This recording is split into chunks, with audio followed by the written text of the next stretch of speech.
속개합니다. 오늘 참석한 분들을 한 분 한 분 소개해 드리겠습니다.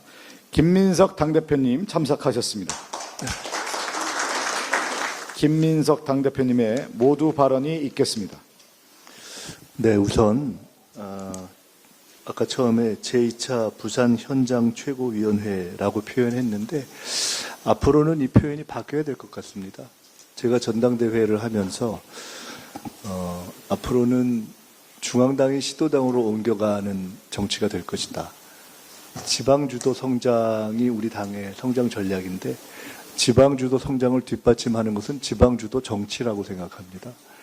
그래서 이제는 중앙당은 서울이고 시도당은 지방이다라는 개념을 벗어나서 중앙당 자체가 시도당의 순회 상주하고 또 대표가 시도당의 순회 상주하면서 업무를 보는 방식으로 저는 바꾸려고 생각을 하고 있습니다. 최소한 주에 2일 내지 3일 이상은 전통적 의미의 지방에 있을 것이고 최고회의도 한두 번 정도가 지방에서 계속 개최될 것이기 때문에 저는 현지 정치가 시작되는 것이고 현장 최고회의라는 개념은 맞지 않다. 그러니까 서울도 현장이고 지방도 현장이다. 그래서 앞으로는 오늘 한 것은 제2차 부산 최고위원회의고 다음 금요일에 할 3차 회의는 제3차 강릉 최고회의가 될 것이다. 이렇게 말씀을 드리겠습니다. 우선 전당대회 이후에 처음으로 최고회의를 하게 됐습니다. 전당대회 과정에 관심과 참여를 해주신 당원 여러분과 국민 여러분께 진심으로 머리 숙여서 감사를 드립니다. 전당대회 과정에서 저희가 약속한 대로 할 것입니다.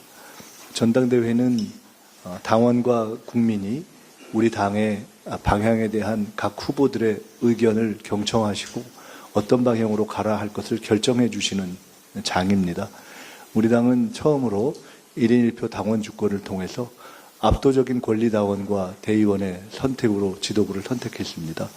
그 과정에서 각 후보의 자기 주장에 대한 표명이 있었고 이번 전당대회에서는 제가 주장한 민생 실용 확장 노선이 권리당원과 대의원들에 의해서 압도적인 지지를 받았습니다. 국민 여론에 있어서 비등비등했던 부분들은 더 보완을 해나가겠습니다. 그러나 그러한 노선의 결정이 이루어진 전당대회라는 기초 위에서 우리 당의 방향을 일관성 있게 이제 밀고 나가겠다는 말씀을 드립니다. 첫째로 당신과 민심의 거리를 없애는 지도부가 되겠습니다. 그리고 새벽부터 국민을 든든히 지키는 민주당이 되겠습니다. 저는 총리일 때 새벽 총리를 자임했는데 당대표가 돼서는 새벽 당대표를 자임하겠습니다. 새벽부터 자정까지 정부와 청와대에 앞서서 국민 민생의 현장의 촉수를 펼치고 있는 곳이 당이기 때문에 저뿐만 아니라 우리 당의 국회의원과 지역위원장 그리고 모든 간부들은 새벽부터 늦게까지 국민을 지키는 그러한 든든한 민주당으로 탈바꿈할 것이다 하는 말씀을 드립니다. 두 번째로 오늘 특별히 첫 공개 최고회의를 해양 수도이자 국가의 미래인 부산에서 갖게 된 것을 매우 뜻깊고 감사하게 생각합니다. 운명적이게도 전당대회를 마치자마자 제가 첫 이틀 동안 거제, 부산, 봉화, 평산, 김해, 양산 이틀 동안 지금 부산 경남을 계속 방문하게 되는 것 같습니다. 아시다시피 이재명 대통령께서 해수부 이전을 결단한 것은 그 이후에 우리 지역에도 중앙부처로 옮겨달라는 많은 요구가 있었지만 단호하게 중앙부처의 이전은 해수부밖에 없다라는 것으로 표명되었듯이 매우 큰 의미가 있습니다. 그래서 이재명 정부는 그리고 민주당은 해양 수도 부산의 성공에 운명을 함께하는 운명 공동체이다 이런 말씀을 드립니다. 오늘 아침에 전재수 시장님을 찾아서 응원한 것도 특별히 그런 의미가 있습니다. 앞으로 전재수 시장님의 필요와 요청 사항을 당은 전적으로 지원할 것입니다. 그중에서 구체적인 디테일은 다음에 차근차근 말씀드리도록 하고 원칙적인 것 한 가지만 말씀을 드리겠습니다. 부산 시민 여러분께서 정부와 손발을 맞출 시장을 뽑아주셨지만은 국회의원은 한 명도 없습니다.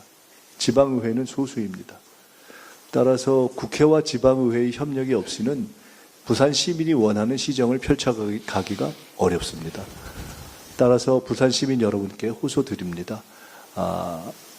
민주당이 부산에서 국회의원과 지방의원의 안정적인 지원을 받지 못하는 시장을 전적으로 지원하는 역할을 할 테니 그 부분을 함께 도와주시기를 부탁드립니다. 특별히 국민의힘 소속의 국회의원과 지방의원 여러분들께도 부탁을 올립니다. 당을 떠나서 시정의 성공이 시민의 성공이기 때문에 그 차원에서 저희들이 시장을 대신해서 필요한 일이 있다면은 부산 지역의 국회의원님들과 지방의원 또는 그 구청장들과 전면적인 대화를 하겠습니다. 저도 필요하면 다 만나겠습니다. 조만간 필요하면은 부산 발전을 위해서 부산 지역 국회의원님들과 별도의 자리도 만들겠습니다. 당연히 저희 당 소속의 지역위원장님들은 전적으로 협력할 것입니다. 그러한 차원에서 시민 우선 정치를 함께 해갔으면 좋겠다는 말씀을 드립니다. 바로 그런 차원에서 오늘 아침 전재수 시장님을 뵙고 바로 하나의 아이디어를 얻어서 오늘 최고위원회가 만장일치로 의결을 한 사안이 있습니다. 그것은 2028 세계해양총회 성공 지원을 위한 특별위원회 구성입니다. 제가 에이펙 추진을 해봤습니다. 6개월 동안 10번을 경주에 갔었는데요. 그때 느낀 것이 대한민국에서 에이펙 이상을 현 시점에서 성공시킬 수 있는 지역은 현실적으로 부산, 제주, 인천 정도이고 부산이 앞서갑니다. 2028 세계해양총회는 에이펙보다 규모가 큰 행사입니다. 그래서 2028 세계해양총회가 성공하고 더 나아가서 해양수도 부산으로의 이정표에 있어서 중간 전환점이 되고 전 세계의 부산이 대한민국의 해양수도이자 아시아의 해양 거점이 되었다는 것을 선포하는 그런 대전환점이 되도록 저희가 전력 투구하겠습니다. 오늘 위원회를 구성한 것은 그런 차원의 의미가 있다는 것을 이해해 주셨으면 좋겠습니다. 나아가서 2028 세계해양총회 성공을 위한 청년문화제를 지원하겠습니다.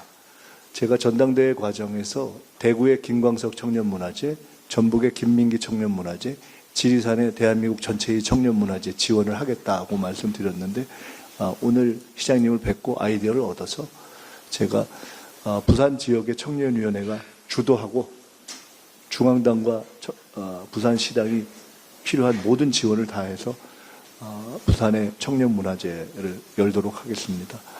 전국적으로 열리는 이러한 청년문화제는 우리 당과 청년들 또 우리 청년 당원들 또 각 지역의 시도민들이 함께 나라의 발전을 기원하는 그러한 문화의 어울림 장소가 될 것입니다.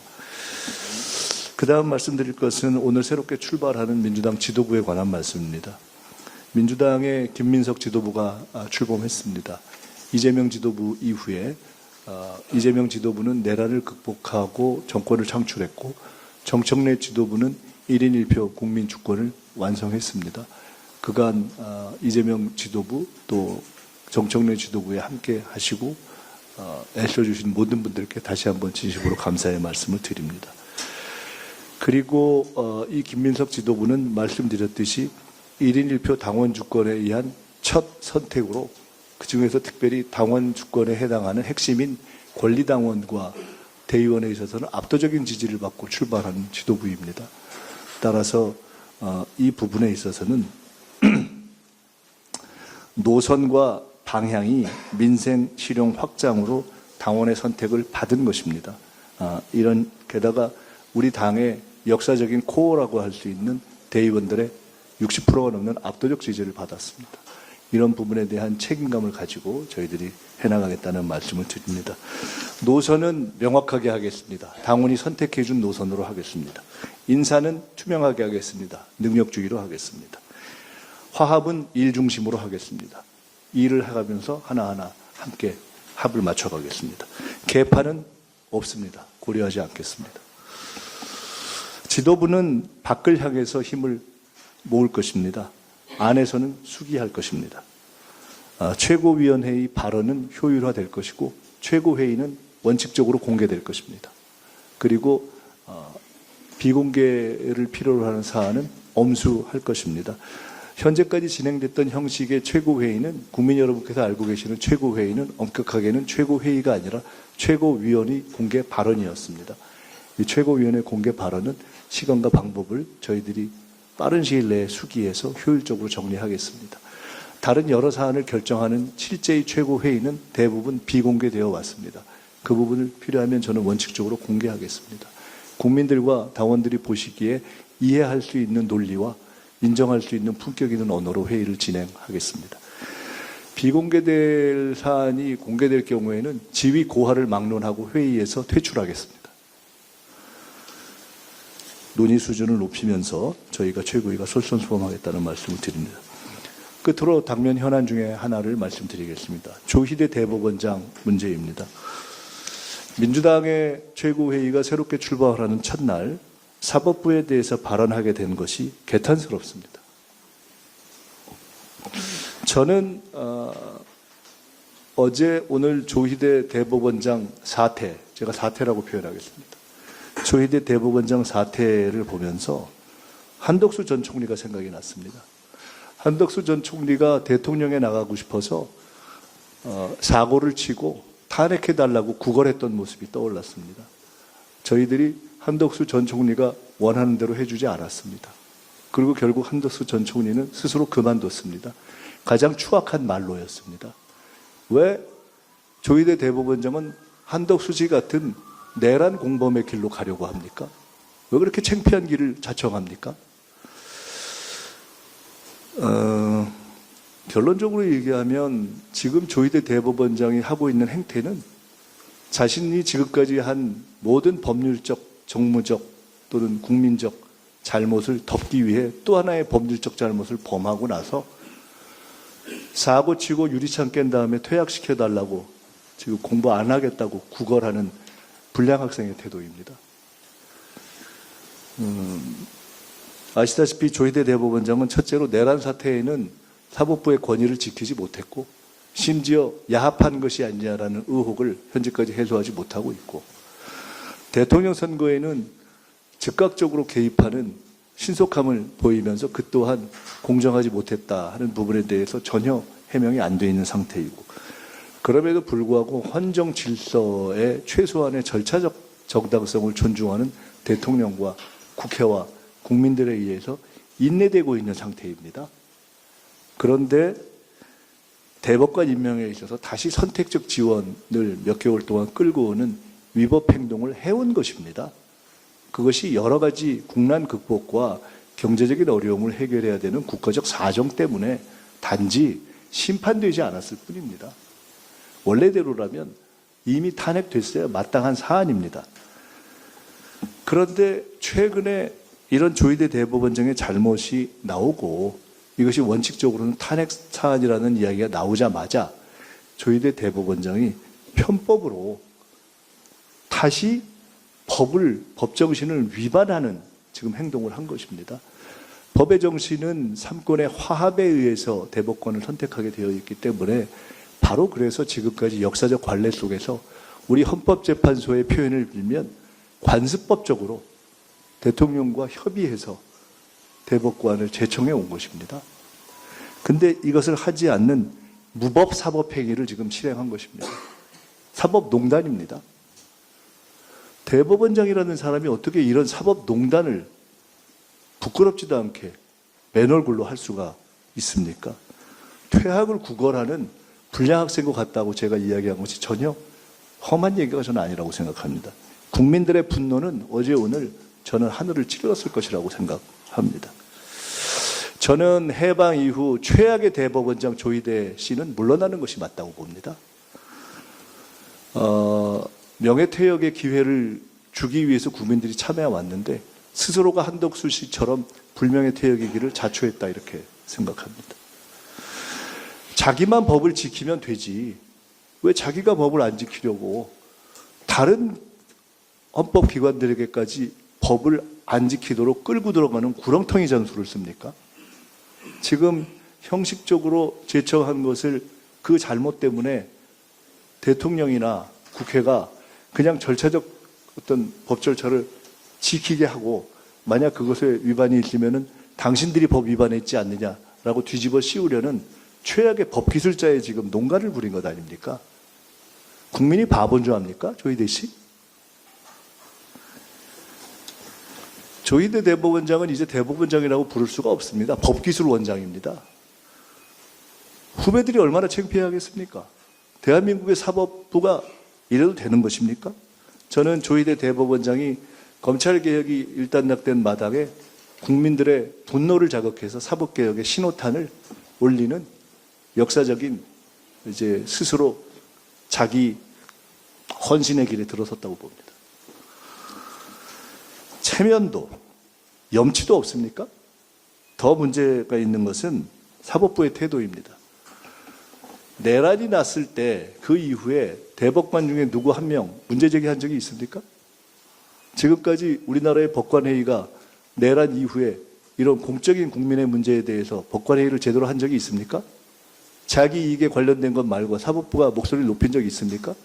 저는 묻고 싶습니다. 첫째, 조희대 대법원장은 왜 그동안 법을 다 어기다가 이번에 또 이런 짓을 했습니까?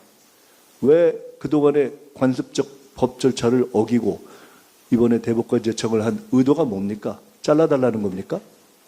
대법관들에게 묻습니다. 지금까지 내란이 났을 때 한마디도 못하던 분들이 대법원의 이해관계만 문제가 될 것 같으면 그것에 문제를 삼는 분들이 조희대 대법원장이 이런 짓을 하는데 대법관 중에 단 한 분도 얘기하지 않습니까? 대한민국 대법관들이 이래도 되는 겁니까? 대한민국 대법관들에게 요구합니다. 조희대 대법원장이 잘못했다고 성명서를 내주십시오. 대한민국 사법부에게도 요구합니다. 법관회의를 당장 여십시오. 법관회의를 열어서 조희대 나가라 결의해 주십시오. 그렇지 않다면 적어도 이번 행위가 잘못됐다는 사법부의 판단을 내려주십시오. 그런 판단을 내리지 않고 대한민국 사법부가 어떻게 도둑놈을 잡고 판결을 하겠습니까? 어떻게 믿겠습니까? 그런 사법부를 어떻게 개혁하지 않겠습니까? 그런 사법부가 서초동에 있을 필요가 없다고 국민들이 다 요구하고 있지 않습니까? 무슨 자격으로 그 금싸라기 땅 서초동에 있는 겁니까? 너무 화가 납니다. 어떻게 저런 분들이 대법관까지 갔죠? 저는 국민들이 어마어마한 분노로 화답할 것이라고 확신합니다. 온 국민이 서명할 것이고, 온 국민이 권리할 것이고, 온 국민이 스티커를 붙일 것이고, 온 국민이 차량으로 경적을 올릴 것이고, 온 국민이 조희대 나가라고 외칠 것이고, 온 국민이 대법관들 정신 차리고 조희대 잘못했다고 이야기하라고 외칠 것입니다. 그렇지 않다면 조희대 대법원장과 함께 다 자진 퇴역하십시오. 차라리 대법원 자체를 새로 구성하는 것이 낫습니다. 민주당은 이제 검찰개혁을 일단락 지었습니다. 조희대 대법원장의 사법농단을 계기로 해서 사법개혁을 시작하겠습니다. 어디다 대고 국민들 앞에서 이런 못된 짓을 합니까? 조희대 씨 정신 차리고 당장 나가십시오. 네, 오늘 이후에 여러 가지 사안들에 대해서는 대통령과 청와대와 정부는 대통령과 청와대의 정부의 어떤 법적 의무를 하실 것이라고 봅니다. 당과 국회는 우리의 판단에 따라서 국회가 국민의 의사를 존중해서 우리가 할 방향을 판단하겠습니다. 우리는 법을 지키고 국민의 전설을 존중하지만은 그 이전에 해야 될 것이 있습니다. 국민 앞에, 국민 주권 앞에 조희대 같은 대법원장은 없어야 합니다. 당장 나가십시오. 아니면 사과하십시오. 아니면 현재 대법관들이 다 물러나라고 연명하십시오. 사법부 전체가 들고 일어나서 조희대 나가라고 해 주십시오. 그렇지 않다면 대한민국 사법부는 사법개혁의 무서운 파도 앞에서 한치도 벗어나지 못할 것입니다. 이상입니다.